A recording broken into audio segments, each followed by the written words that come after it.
ప్రశ్నించి దానికి సమాధానం చెప్పాలి. ఒకటి ఓట్ల చోరీ గురించి దొంగోట్లతో గెలుచుడో ఓడిపోవడో దాని గురించి ఎవరు తెలుస్తుంది? కనీసం ఒక్కసారైనా వార్డు మెంబర్ గెలిచడో తెలుస్తుంది. ఒక్కసారైనా వార్డు మెంబర్ గెలిస్తే ప్రజలు ఎట్లా కన్విన్స్ చేయాలి, ఎట్లా గెలవాలన్నా ఉంటది.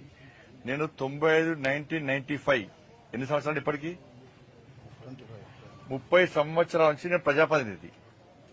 30 సంవత్సరాల నుంచి నేను కంటిన్యూస్ గా ప్రజాప్రతినిధి. ఒక్కసారి కూడా వార్డు మెంబర్ గెలిచిన వాళ్లకు ఓట్ల చోటు నుంచి ఏం తెలుస్తుంది?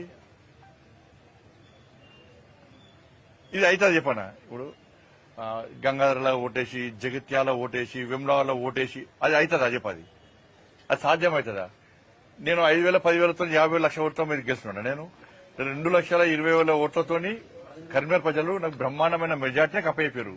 కాబట్టి ఓట్లేసిన ప్రజలను దొంగోట్లు అంటే ఇది కరీంనగర్ పార్లమెంట్ నియోజకవర్గ ప్రజలతో పాటు ఈ 8 నియోజకవర్గాల పార్లమెంటు నియోజకవర్గాల్లో ఆ ఓటర్లను అవమానించినట్ట కాదా?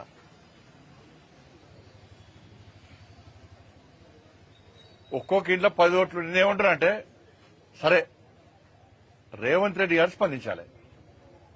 అసెంబ్లీ రద్దు చేయాలి, ఎన్నికల కమిషన్ లెటర్ రాయరి, రాసి మొత్తం పూర్తిగా ఒక్కొక్క ఇంట్లో డబుల్ ఓట్లుండి అన్ని తీసేయమని చెప్పి లెటర్ రాయరి. దాని తర్వాత మళ్ళీ ఎలక్షన్స్ పెట్టుర్రి. మళ్ళా కాంగ్రెస్ పార్టీ అధికారంలోకి వస్తే రాజకీయ సన్యాసం తీసుకుంటారు. నేను జనము రాళ్లతో కొడుతున్నారు. 2,500 ఇవి మహిళలకు ఇస్తాయి, 40 రూపాయల పెన్షన్లు ఇవి, 40 రూపాయల నిరుద్యోగ వృత్తి, 2 లక్షల ప్రభుత్వ ఉద్యోగాలు ఇవి, తులం బంగారం ఏది, స్కూటీలేవి, మా డిఏలేవి, ఫీజు రియంబర్స్మెంట్ ఏది, ఆరోగ్యశ్రీ బకాయిలేవి, 12,000 రైతు కుళ్ళకేవి, ఇంకా 22 లక్షల మందికి రైతు భరోసా ఏది, రైతు భరోసా ఏది? గ్రామ పంచాయతీలకు కాంగ్రెస్ పార్టీ ప్రభుత్వం అధికారంలోకి వచ్చిన తర్వాత ఒక్క పైసా ఇచ్చిన చెప్పారు. ఒక్క పైసా. నాకు తెలిసి దేశంలో 2 సంవత్సరాల కాలంలో గ్రామ పంచాయతీకి ఒక్క పైసా ఇవ్వకుండా ఉన్న ఏకైక ప్రభుత్వం తెలంగాణలో కాంగ్రెస్ పార్టీ ప్రభుత్వం. ఒక్క పైసా కూడా ఇవ్వలే.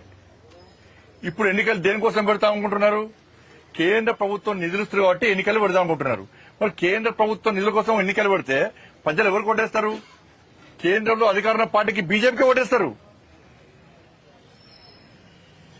దాని మీద స్పష్టం చెప్పని చెప్పాను. రాత్రిపూట యాత్రలు చేసి ప్రజలను కలవకుండా ఒకసారి ఆయనే బీజేపీ రాష్ట్ర అధ్యక్షుడు తీసేసినప్పుడు ఒక బీసీ నాయకుడిగా స్పందించాడు. బీసీ ఆయనే అంటున్నాడు, బీసీ కాదని ఆయన అంటున్నాడు. ఆయన చూస్తే ఏమైతే గజనీ సినిమా గుర్తొస్తుంది. దాని హీరోకు 15 నిమిషాల కంటే ఏం గుర్తురాదు. మళ్ళీ ఏం గుర్తులేదు, 15 నిమిషాల మళ్ళీ ఏం గుర్తులేదు, అన్న గుర్తురాదు. ఆయన ఎవరు తెలిసి చెప్పండి ఎవరికన్నా? కరీంనగర్ ప్రజలు ఆయన గుర్తుపడతారా? ఒకసారి వార్డు మెంబరో సర్పంచో ఎంపీటీసో చేసి సమస్యల మీద కొట్లాడితే వాళ్ళు ప్రజలకు తెలుస్తుంది. అక్కడ రాహుల్ గాంధీ ఏమో ఓటు తీసేస్తున్నారు అంటారు. ఇప్పుడు కరీంనగర్లో ఒక్కొక్క ఇంట్లో 200 ఓట్లు మైనార్టీ ఇళ్లలో ఉన్నాయి. గతంలో సునీల్ రావు గారు కాంప్లైంట్ ఇచ్చారు. ఆ ఓట్లు ఎవరు పడతాయి? దొంగ ఓట్లు పడ్డాక గెలవాలి. వాళ్ళు ఓట్లు వేసుకున్నా గెలవలే. వాళ్ళు మైనార్టీలలో ఒక్కొక్క ఇంట్లో 50 ఇండ్లున్నాయి. కరీంనగర్లో ఉన్నాయి. మేము ఫిర్యాదు కూడా చేస్తాం, తొలగించలే. ఆ ఓట్లు ఎటు పడతాయి? అయినా గెలవలే వాళ్ళు.